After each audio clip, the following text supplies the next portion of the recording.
All right, hello everybody. My name is Teresa Chan. Welcome to our 13th annual day in faculty development. Today, our theme is developing the future, and quite apropos, we are doing our first ever virtual conference. Our annual day focuses on four kind of program for faculty development pillars: inspired teaching, creativity and humanism, leadership and management, and scholarly practice. You'll see each of our workshops is aligned with one or more of these pillars. And another tradition that we have now that's new in Canada, before we start, even though this is a virtual conference, I'd like to invite Dr. Jillian Roberge to take the spotlight for a moment to take us through the McMaster Land Acknowledgement. For those of you who are unfamiliar with this practice, it's a common practice that we do in Canadian institutions now to give thanks to the First Nations for allowing us to exist where we do in Hamilton, Ontario. So Jillian, I'm going to ask you to take the spotlight right now, and if you can give the land acknowledgement. Thanks very much, Teresa. So I'd like to begin our day today by first acknowledging that the land on which McMaster sits is the traditional territory of the Haudenosaunee and Anishnaabeg. This territory is covered by the Upper Canada Treaties and is within the lands protected by the Dish with One Spoon Wampum Agreement and is directly adjacent to Haldimand Treaty territory. And since it is a virtual conference, I would just invite everyone to sort of take a moment to reflect about the land that you find yourself on and who the traditional peoples of that land are. Yeah, excellent. I'll take a moment. All right, well, thank you very much, Jill. That was lovely. And before we start with our keynote, I'd like to orient us to some house rules for today's keynote address. Make sure that you're muted at all times. And if you're going to become unmuted for the Q&A session, then I'll act as a moderator at that point to field the questions. You can also use the chat function to send messages to us, and I'll read them on your behalf. So you don't have to feel, if you're not feeling like up to having your voice recorded, that's totally fine, and we'll have that done for you. And so it is without further ado, I'd like to welcome our annual Wong Forum in Medicine speaker. The Wong Forum is sponsored by two illustrious alumni of McMaster University, Dr. Henry and Mrs. Sylvia Wong, who believe that this is one of the best schools in the world, and they have provided financial support to establish an annual forum for the advancement of research in public education in medicine. Dr. Wong, who was part of the second MD class, so the second medical doctorate class to graduate from McMaster in 1973, said he and his wife established the forum as a repayment of both education enjoyment that they had as McMaster students. Mrs. Wong graduated in 1969 with a BA in psychology, and she worked at the Health Sciences Library. The couple now lives in California. And so definitely with the spirit of all that, in order to develop the field of medicine, the field of health professions, we will definitely be going ahead and making people aware that we will be able to be a part of our community. And so without further ado, I will make Dimitri the host of this so that he can take us through this. Now, Dimitrios Papanagnou is the Associate Dean for Faculty Development at Sidney Kimmel Medical College at Thomas Jefferson University in Philadelphia, Pennsylvania. He is a well-known scholar and forward thinker in the field of faculty development, and he's an all-around great guy. Without further ado, I'd like him to take the spotlight now and talk about the future of faculty developments. Yep, awesome. Good afternoon. It is really exciting to join you today for the 13th annual day in faculty development, live from Philadelphia. I think the focus of the program, Developing the Future, is very timely as we are living through unprecedented times. I'm looking forward to an exciting discussion of innovative ideas that will not only advance how we guide the science of teaching and learning into 2020 and beyond, but also really help bridge international communities across the health professions. First and foremost, thank you so much to Dr. Teresa Chan and the planning committee for this invitation. I was looking very forward to an in-person visit, but like I said, these are unprecedented times. I hope this program finds all of you well, safe, and near your loved ones. In terms of introductions, my name is Dimitrios Papanagnou.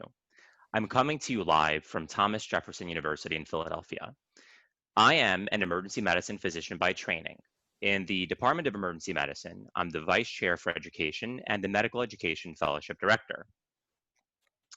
In the medical school, I'm the Associate Dean for Faculty Development, and in the university, the Associate Provost for Faculty Development, with a specific focus on health professions education. So naturally, I'm really honored to be part of today's program. With regard to disclosures, I'd like to restate that I am a paid employee at Jefferson. In terms of faculty development, I've been in my role at Jefferson now for almost 7 years. 7 years may seem like a short time, but sometimes, most times, in the faculty development world, it feels like it's been an incredible journey, a marathon, if you will. Truth be told, my experiences in education have their origins in simulation education. The beginning of my academic career was in New York City, where I ran programs at the New York City Health and Hospitals Corporation, the largest public hospital system in the United States. My task then was to address patient safety concerns across the 11 public hospitals in the city through in situ simulation in the very locations where health providers worked with their teams and with their patients. I soon realized that much of what we were doing was using simulation and workplace learning as a tool for staff and professional development, as a means to address patient safety and team performance outcomes in the clinical learning environment. And that is when I realized what my passion was: faculty development, professional development, staff development, essentially supporting faculty across the spectrum of their professional life cycle, regardless of what the vehicle for instruction or pedagogy was. And this work has followed my current work at Jefferson as the Associate Dean and Associate Provost for Faculty Development, where our center, the Center for Faculty Development and Nexus Learning, does exactly this: support and nurture the development of its faculty members across 3 specific missions: education, research and scholarship, and professional development and leadership. And very much like what your planning committee has done here today, we are identifying faculty needs, planning and delivering programs, and evaluating programs to ensure that we're expanding the skills and the tools our faculty can be equipped with in the classroom, in the workplace, and over the course of their careers. But I do have one additional thing to disclose, so please bear with me. I do not have a crystal ball, nor magic, nor powers to predict the future. Even though I wish I really did, especially the powers of the Wicked Witch of the West, I simply don't. What I can do, though, is look at trends, together with all of you, to make some sense of what is to come in faculty development. Because the better we can do this, understand where we have been and where we are with faculty development, the better we can prepare for the faculty development of the future as a collective community. So, my overarching goal and objectives today are pretty simple. My goal is to think about the future of faculty development in health professions education. My specific goals, my specific objectives are to define faculty development and the forces that impact its programming, to review the history of faculty development in the health professions, and to predict some future trends for faculty development in the health professions and see what's in store for us down the line. Okay, so fundamentally, we believe in faculty development. Our institutions believe in faculty development because in our hearts, we trust that better faculty development equals better learning. Second, we fundamentally believe that we need to support our faculty. In this slide, I'm using abbreviations for medicine, but it illustrates the continuum typically seen in our physician learners. Medical schools support students, our learners, in undergraduate medical education, or UME. Residencies support our resident physicians, or our graduate medical education learners, or GME learners. But what are we doing to support CME, or continuing medical education, which oftentimes is lumped with faculty development? I would argue that CME deserves what you see here before you in this very slide. Scaffolding, specifically bamboo scaffolding. Faculty development is that scaffolding, and that's my metaphor for faculty development, bamboo scaffolding. When executed correctly, effective faculty development programs can nurture faculty who are adaptable, who are flexible, who are resilient. And like most educational programming, it needs to be done on the cheap and within budget. So yeah, bamboo scaffolding it is. So briefly, let's talk about definitions. What is faculty development? When we talk about faculty development, we are talking about those activities used to renew and assist teachers in their roles, to help faculty acquire skills relative to their position, activities that align with teaching effectiveness and professional development, especially when we consider that most faculty, most of us, have had little to no training in how we teach. So this satisfies the definition on an individual level, but there is a broader definition, a broader organizational definition for faculty development. For the organization, faculty development creates opportunities for learning. It rewards and recognizes excellence for faculty teaching. And here's the piece that most of us don't always think about with faculty development. But on the organizational level, faculty development can address systems issues that impede effective educational practices. Let's dive into the nitty-gritty. Why? Why do we care? What is the purpose of this faculty development programming we speak of? Well, there are several purposes. Orienting new and hired faculty, helping faculty develop skills. This may be precipitated by a key event that's going on at your institution, such as implementation of a new process, a new practice, like the adoption of telehealth, which I'll talk about in a moment. Professionalizing teaching by enhancing the educational practice of academics in different disciplines. Developing educational scholarship. This can be done by supporting individuals who will extend the field of medical education and research. And lastly, developing educational leaders, developing leadership, supporting those faculty members who wish to become leaders in the educational sphere, like policymakers, chairs, deans, or faculty. Now, when it comes to the least common denominator, though, faculty development is vital when we think about our career advancement. Combined with mentorship and, of course, our annual performance review with our boss, faculty development is a key ingredient for success in higher education. And just like stem cells, differentiating into different cell lines, faculty development too can be effective to help differentiate faculty into various educational roles. Just consider the many roles of the educator in the health professions. I would assume that there are many representatives from various colleges on the call. Faculty members will have various callings, various areas of interest, different content expertise. With the right faculty development, we can help prepare them to succeed in these roles. This diagram, taken from medical teacher all the way back from 2008.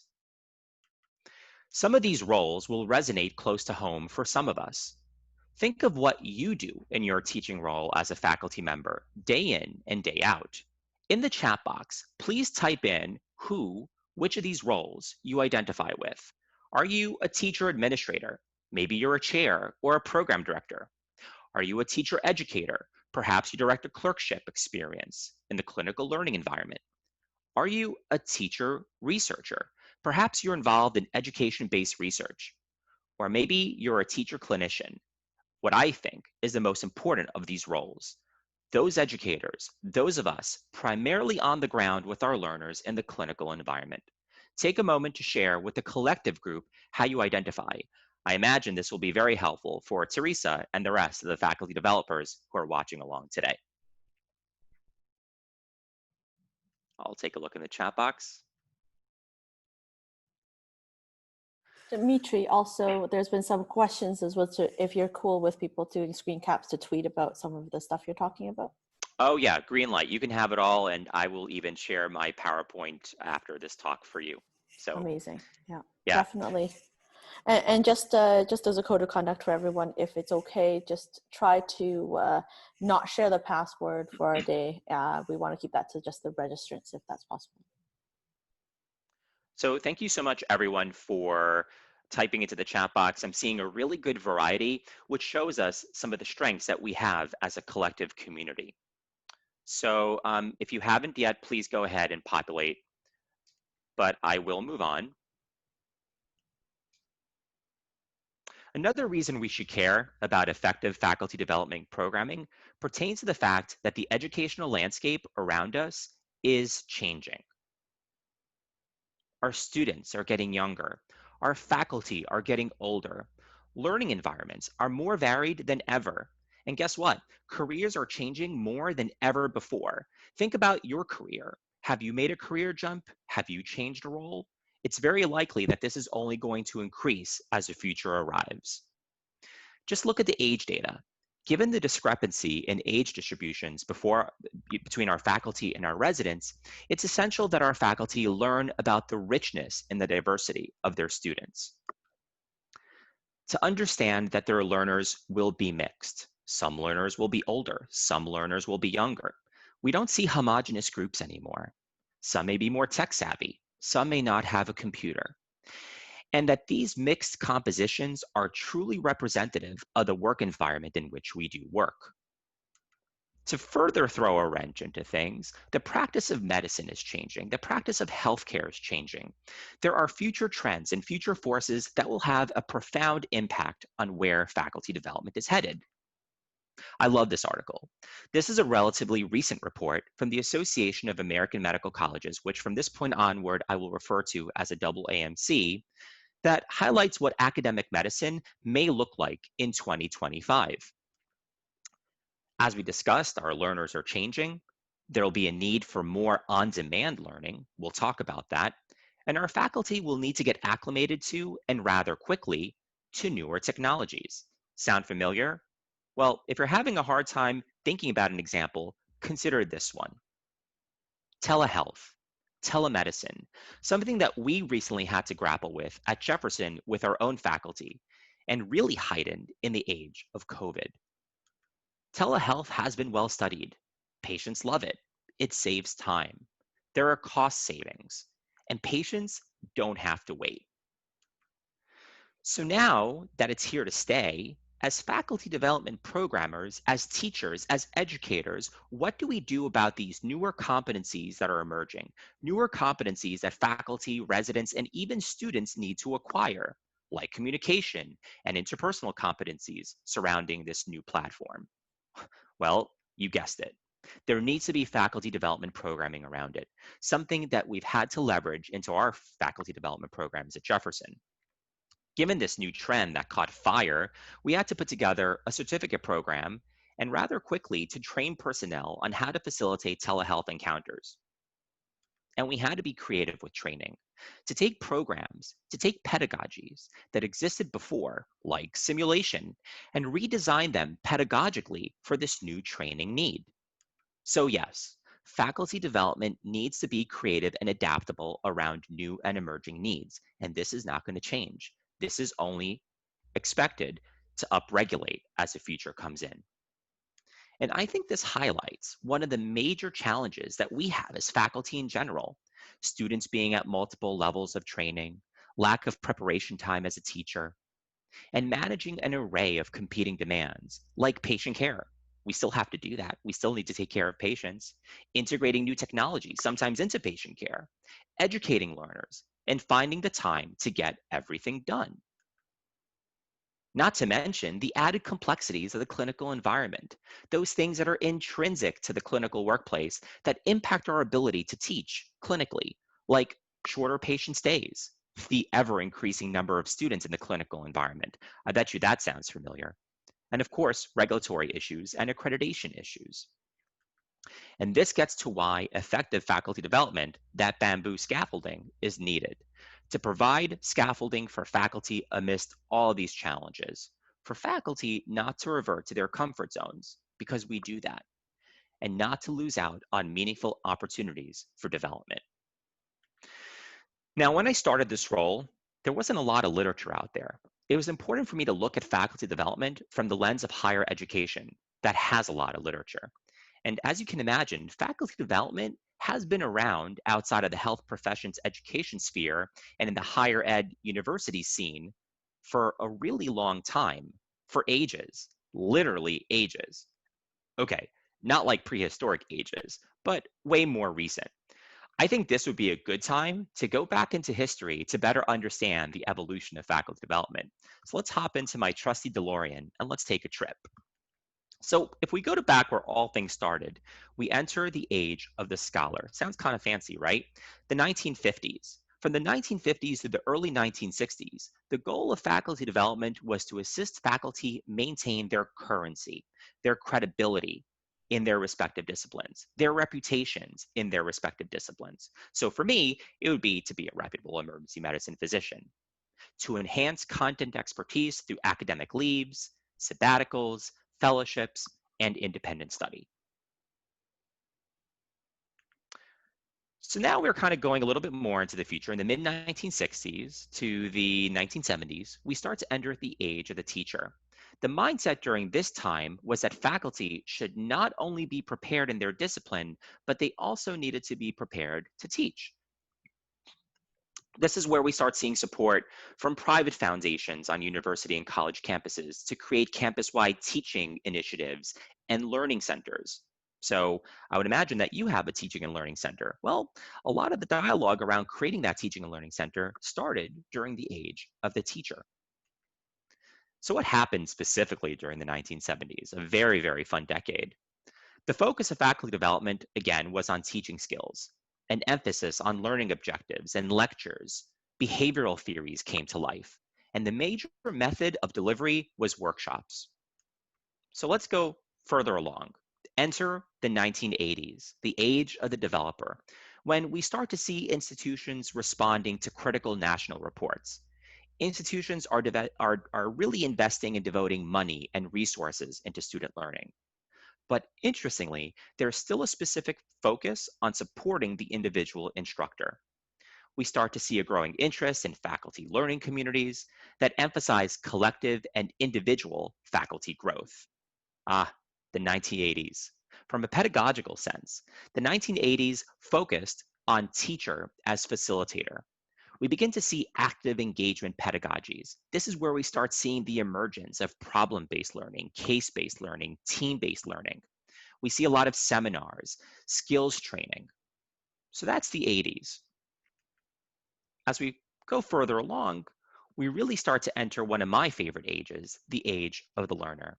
It's not until the 1990s when we enter this age, when we start to see a changing paradigm of teaching and learning, where there's a real focus on student learning rather than teaching. The teacher was no longer the sage on the stage, but the guide on the side. That's the age where that saying comes from. Teaching centers now focused on helping instructors understand the underlying theories of learning to expand their repertoire of skills and of strategies. The 1990s. Okay, this is my favorite decade. Well, predominantly because I grew up during this decade. But for faculty development in the 90s, the goal was expanding this role of teacher. This is when we really start to see social learning theory come to life, specifically through collaborative learning. We begin to see peer coaching and fellowships emerge, especially in health professions education. We're getting there, the age of network. In the early 2000s, we start seeing more networking, more collaborating. We're creating more communities around shared goals. This starts to reflect the changing nature of the student body, the changing nature of the professoriate, the changing nature of the conceptions of teaching, learning, and scholarship. This period specifically deals with the complexities of issues faculty developers would be asked to address, as there is a growing interest in faculty development across the globe. With regards to health professions education in the 2000s, the focus is increasingly on outcomes-based education. Technology becomes a major presence during this period, and so does scholarship. This is where we start seeing all those really cool health professions education articles. We begin to see more education research, a little bit more rigor, and the development of education research skills.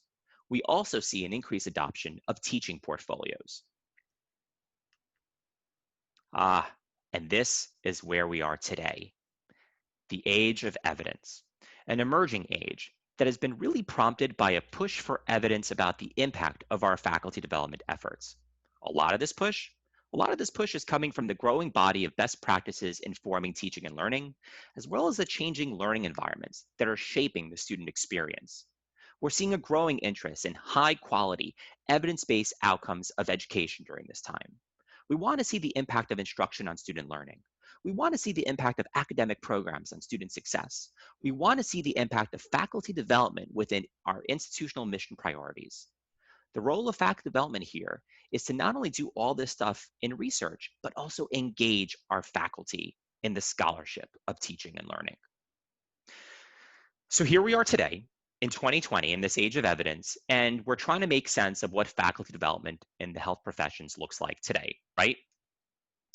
Where we're taking a more blended approach, both practically, theoretically, and pedagogically in faculty development, sort of combining the key educational theories that underpinned the ages of the past.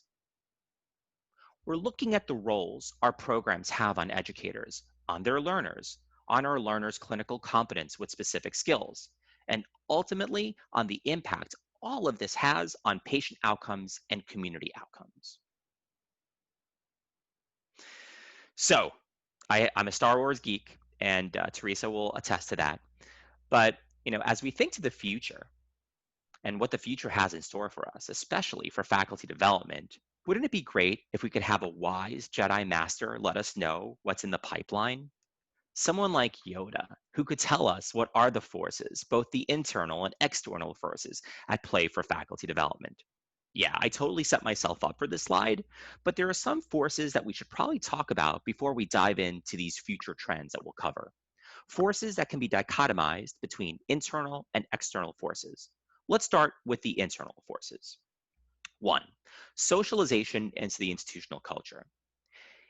If there's anything that can be learned about workforce development, it's that it makes financial sense for an institution to invest in the development of its faculty, who some would argue are the institution's most valuable asset. I truly believe that. This investment should begin at the time of appointment with effective onboarding and with effective orientation. 2, preparation for teaching. This is a sad piece. Most academics have received little or no preparation for teaching. Becoming an effective teacher is a developmental process. Institutions must provide support, advice, resources, and feedback for teachers to improve their practice. And 3, sustaining academic vitality of faculty. Stress and burnout among educators in the health professions is unfortunately all too common. Leaders need to promote academic vitality by linking faculty development to rewards and incentives that would assist in retaining teachers, clinicians, and researchers. So those are the internal forces. Let's move on to the external forces. 1, meeting society's needs. The healthcare needs of society are constantly changing. We need to prepare our learners in the health professions today for their practice tomorrow. Think about telehealth. That's the best example that comes to my mind. If you have any other ideas, please populate them in the chat box. 2, accountability. Accreditation bodies, the public, professional organizations, and even the government have the right to evaluate our own teaching practices. This scrutiny is only expected to increase over the next decade. Educators will need to be held accountable to these standards of teaching excellence.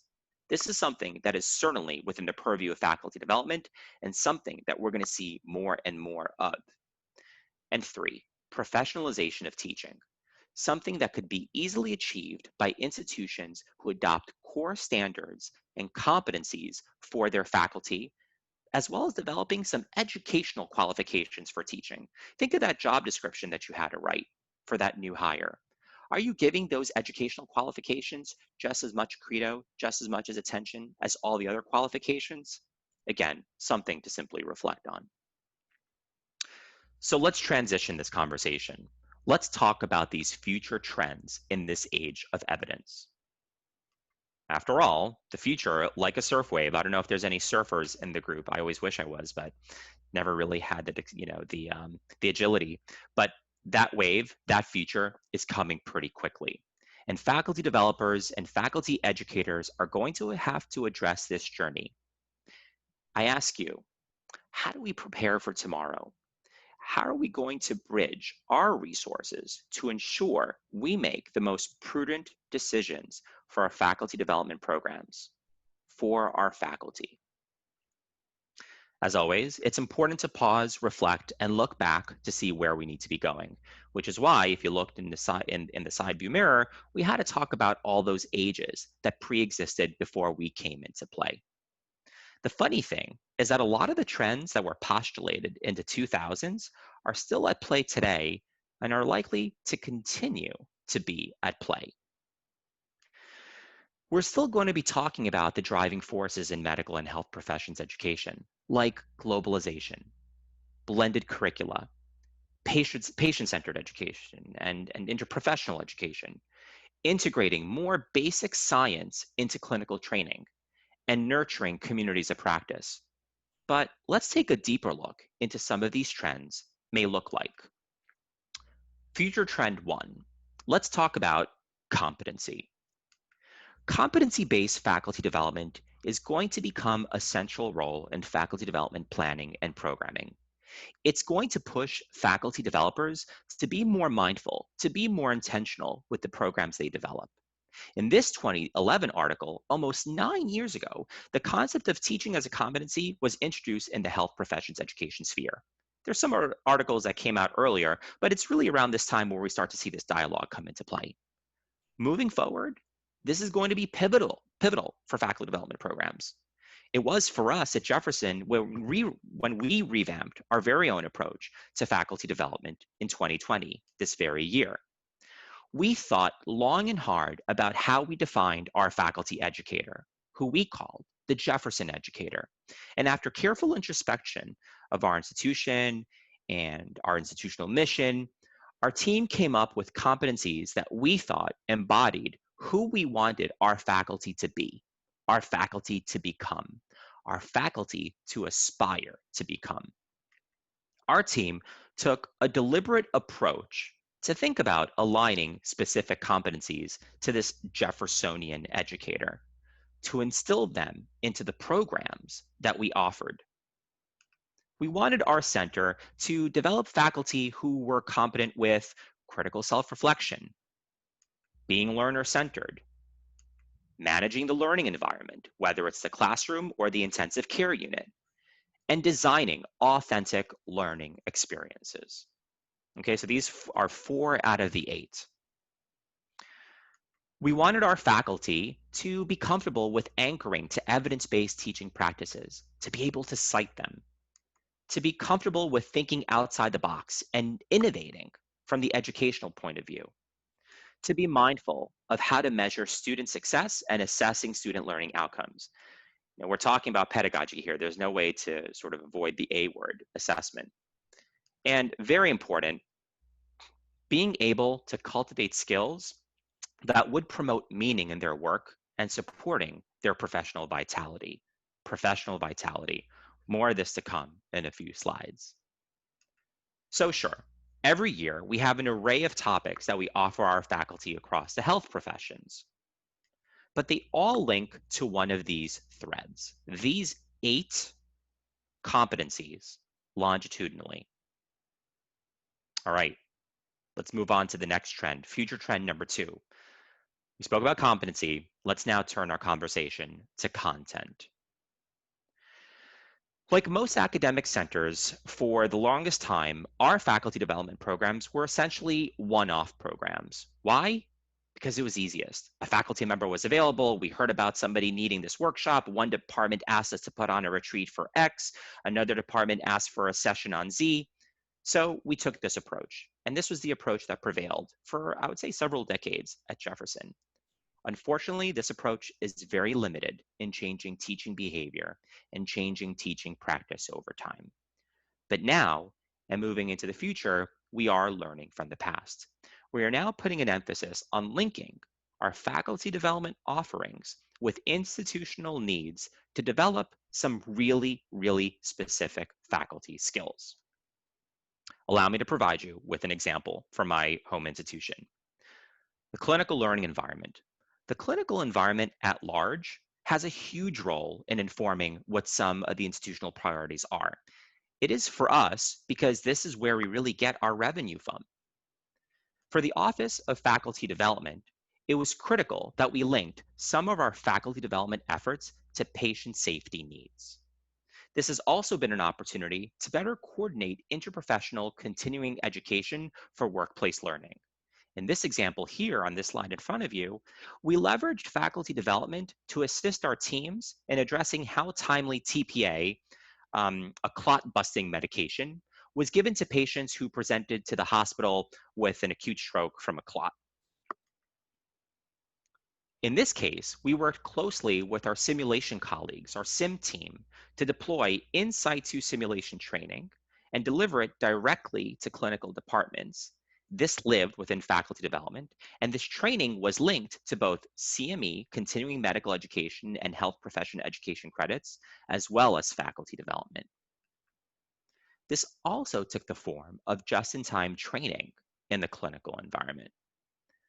Adopted from the organizational psychology literature, just-in-time training provides learners with a learning solution when it's actually needed most, rather than on a deferred basis. It addresses knowledge decay.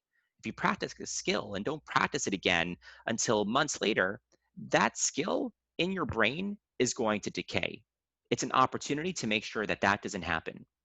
And best of all, learners get training exactly when they need it, in the workplace, when they will be called to use said specific skill. And this was done for low frequency, high stakes events like emergent intubations, the placement of a breathing tube into a patient's airway to support their breathing, where clinical teams would gather together at the bedside, yes, around a piece of plastic, around a task trainer, before a procedure, for those procedures where we did have time to think, reflect, and practice to better understand roles and to better understand skills, where they would deliberately practice specific procedural skills and team skills and get coaching. Because as we know, unless we address skills, they often plateau or even fall off the curve, especially in our faculty cohorts. Okay, let's move on to another future trend number 3. In this case, we're going to talk about communities of practice. Similar to just-in-time training, the concept of a community of practice comes from the business world, where learning is really a social construct. These communities are defined as communities that are persistent, sustaining social networks of people, of faculty, who share and develop an overlapping knowledge base, overlapping set of beliefs, overlapping values, history, and experiences focused on a common practice. These members, these faculty members in a community of practice, cooperate on solving relevant problems to improve teaching and learning. In fact, this is becoming a key approach to faculty development at many institutions. Fewer one-off programs, but more communities of practice. Faculty development offices are providing the scaffolding for groups of faculty to form communities around specific issues, whether organically identified based on personal interest or by the institution to address a pressing problem. Let me give you another example. An example that really focuses on leveraging our faculty development resources to advance patient safety and the clinical quality mission at our institution. For a long while, actually, when it came to patient safety and clinical quality, the health profession schools were siloed. There was room for collaboration. There was room for collaborative scholarship. We wanted to have conversations on how we could optimize credit towards appointment and promotion for those faculty that were up for promotion towards advancement, but for those faculty who really worked around patient safety efforts. We wanted to increase the visibility and availability of mentors who could help faculty work on developing their skills in this topic. And we also wanted to bolster funding opportunities. So our Office in Faculty Development dedicated 3 years to supporting a community of practice around patient safety and clinical quality to address these concerns. Rather than taking the one-off workshop approach, where we had a session on patient safety and quality, we put in place the scaffolding to have faculty convene to advance these questions over breakfast, during lunch hours, asynchronously online, at happy hours, at poster sessions. And now, not only are faculty collaborating, but the scholarship coming from this community has improved, which has certainly changed the culture at our shop. This work is now even counted towards promotion and tenure. So yeah, communities of practice can change culture. We did learn, however, several lessons in the process, and I think these are important to share, especially if you want your community of practice to survive and to thrive. So first and foremost, faculty pioneers in the community of practice should be respected leaders in the institution. These are the ones that are going to leverage stakeholders. Your environment needs to be safe.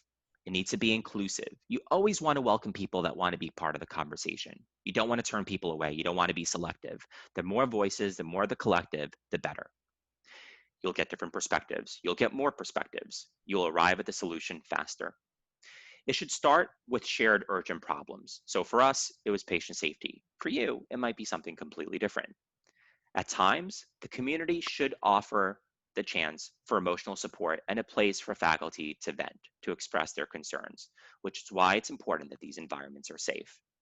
And this is sort of my major take home. You absolutely need an online platform for members to dialogue and convene offline. For us, this platform was Slack. It's free, it's great, we love it. And I know Dr. Teresa Chan has had immense success with using Slack to support a community of practice for the faculty incubator program offered by Academic Life in Emergency Medicine. So definitely think about that online vehicle to continue synchronous and asynchronous conversation. Why don't we move on to future trend number 4? I want to shift gears now and speak about the need for faculty to be resilient, okay?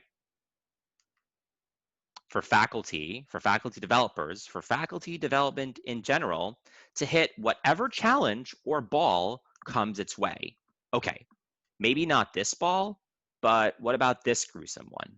At this point, all of us know that we're living through these crazy times. Times that have posed educators working in the health professions to transition to online teaching, to go online in a hurry. Personally, the last 2 months have been a crash course in getting our Office for Faculty Development acclimated with online teaching to help our faculty get acclimated themselves with teaching their courses online. Being able to harness the resources and expertise across the institution to help faculty with transitioning to online learning cannot be overstated. For courses that typically take place in the classroom, at the sim center, or even the clinical environment. Super important. Another thing that I can't overstate is the importance of your learning management system, which I will refer to as the LMS. The LMS is essential for online learning. And for that purpose, it's essential that all of you faculty developers out there are fully prepared to support your faculty with your institution's learning management system. For us, the LMS at hand was Canvas. We're currently in the process of transitioning from Blackboard to Canvas, and we had to do this amidst the epidemic. But it was essential for us that we got our faculty comfortable with the system. So what did we do? Well, so during this time of COVID, our Center for Faculty Development enrolled all faculty into a Canvas course that we created called Faculty Support for Online Teaching and Learning. It gave faculty the opportunity to experience the LMS themselves as a student. It gives them that sort of user perspective. You'll notice that we have several modules on the left-hand side, which offer a ton of resources to faculty. Things like teaching and learning online, going online in a hurry, educational technology tools, and of course, discussion groups. Through discussion groups, we're able to support a sense of what? A sense of community around this difficult time. We found this to be a perfect complement to creating and designing their courses online. And if you're interested in learning more about this course, please have to reach out to me, and we'll see what we can do to get you some access to sort of experience what we've done within Canvas. Moving away from the LMS, we also wanted to extend support to our faculty who use simulation for teaching. Much like the clinical environment, our Sim Center was off limits to students during COVID, which posed a significant challenge to simulation-mediated education. This forced our team to look for software that would meet course objectives by providing a simulated environment to students in the health professions. So this is a program that we use. It's called Full Code. We had to go out into the world, look at different resources, compare software packages, and this is the one that we thought was ideal for us. But in addition to the LMS, your faculty development in general, will need to be able to understand the nuances of transitioning online in new and creative formats for simulation and for clinical experience. In this example, members of our emergency medicine team designed virtual clinical experiences for students in the clerkship and for faculty to see real patients while being at home using Zoom technology. We used Zoom, we looked at patient callbacks, and we conducted these virtual encounters for these students. And this has been met with success, and this is something that has been recently submitted to the AAMC Collaborative, something that I can also share with the collective as well. Okay, last trend, future trend number 5. Let's briefly talk about, you guessed it, wellness. I feel like wellness is everywhere, but this is why I left it for last. We're going to see a lot of faculty development efforts becoming dedicated to this field, or what we in faculty development and the group for faculty affairs are referring to as professional vitality. It only makes sense that we talk about this, right? Because if you think about the individual cogs that are at play during a given workday in your life, wellness is one of them. Among taking care of patients, among teaching, supervising learning, there is wellness. A few years ago, the AAMC's group on faculty affairs introduced this, the faculty career life cycle model, which mirrors the academic life stages faculty members go through. It serves as an important reminder for us that in faculty development that our programs really need to be aligned to support faculty members across their continuum, from onboarding, like we described, to retirement, really. You'll also notice that vitality, as we discussed earlier, is included in this model. Another reminder that faculty development efforts should be aligned to support professional vitality in the career life cycle. Burnout has been a topic of much conversation academically, and several institutions have been creative. Some institutions have given a lot of thought to addressing how they could best position themselves to address the issue. As an example, some institutions are using burnout indices to track this quantitatively over time, as seen here with the Wellbeing Index. Now, we didn't do that. Our office, put together a professional development and wellness work group to better understand the issues at our own shop. Our membership consisted of leadership across the colleges in the university to provide faculty members with resources in training and education, in research and leadership to improve their skills and assist them with their professional development. And after a year's work of work, we came up with 36 recommendations. Now, I'm not going to bore you with details. I'm not going to go through all of them here, but what we did do is we qualitatively coded them into thematic domains for specific recommendations, and we came up with 5 major themes. Okay, here they are before you. If you individually read through each of these, you'll notice that almost all of them fall under faculty development missions. Diversifying options for faculty participation in programs, developing a robust wellness program, providing incentives for faculty participation, supporting faculty across the life cycle, supporting the development of communities of practice. So these recommendations now are part of our blueprint, our fabric, as we move into the next decade of faculty development. So as we come to a close and try to recap some of the imperatives we will need to address as we design our collective blueprint for faculty development of the future, we need to remind ourselves that there really is no one-size-fits-all model for faculty development. A lot of this will vary from institution to institution, my institution to your institution, but there are a few imperatives that we should keep in our minds as faculty developers. To keep up with today's diverse workforce and to be representative of real work environments, faculty development initiatives must continue to evolve to cross disciplines and professions. This cannot be more true. We covered the importance of just-in-time training. Programs should be targeted to faculty for immediate application when they need skills and training the most. Students should and will be centrally involved in faculty development programming, as they are really the true recipients of the changes stimulated by faculty development efforts. Students may not be experts in evaluating curricular or pedagogy, that's really true, but they are experts in their own experiences as learners, and those experiences can help inform us.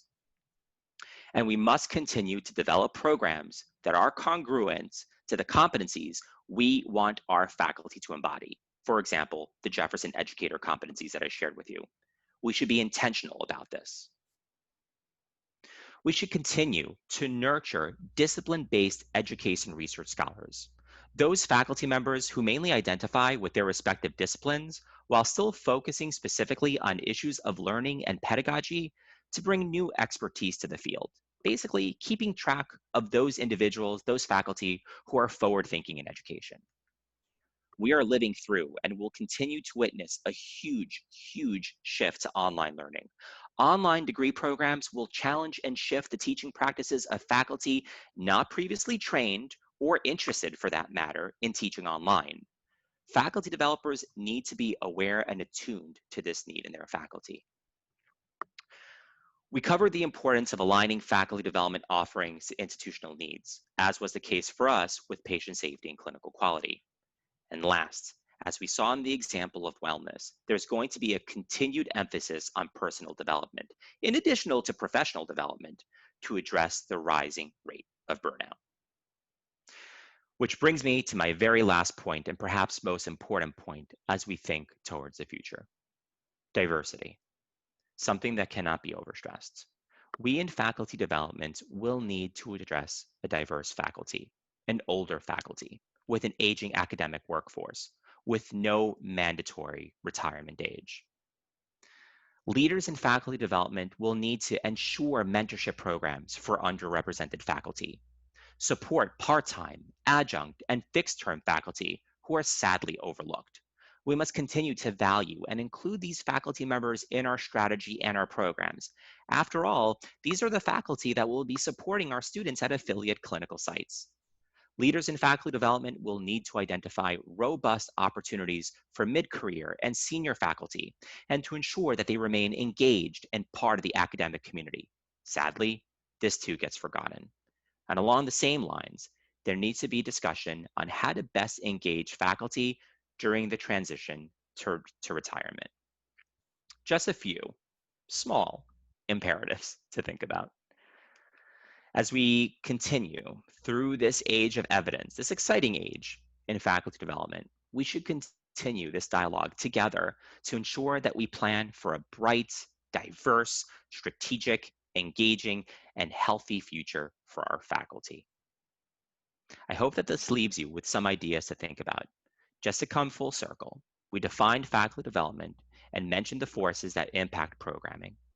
We reviewed the history of faculty development in the health professions, and we predicted future trends for faculty development in the health professions as well. Thank you so much for your time today. The fact that you were able to log on during your busy days is very meaningful for me, so thank you. And of course, it was an honor to speak with all of you today virtually. I would love to continue the discussion offline.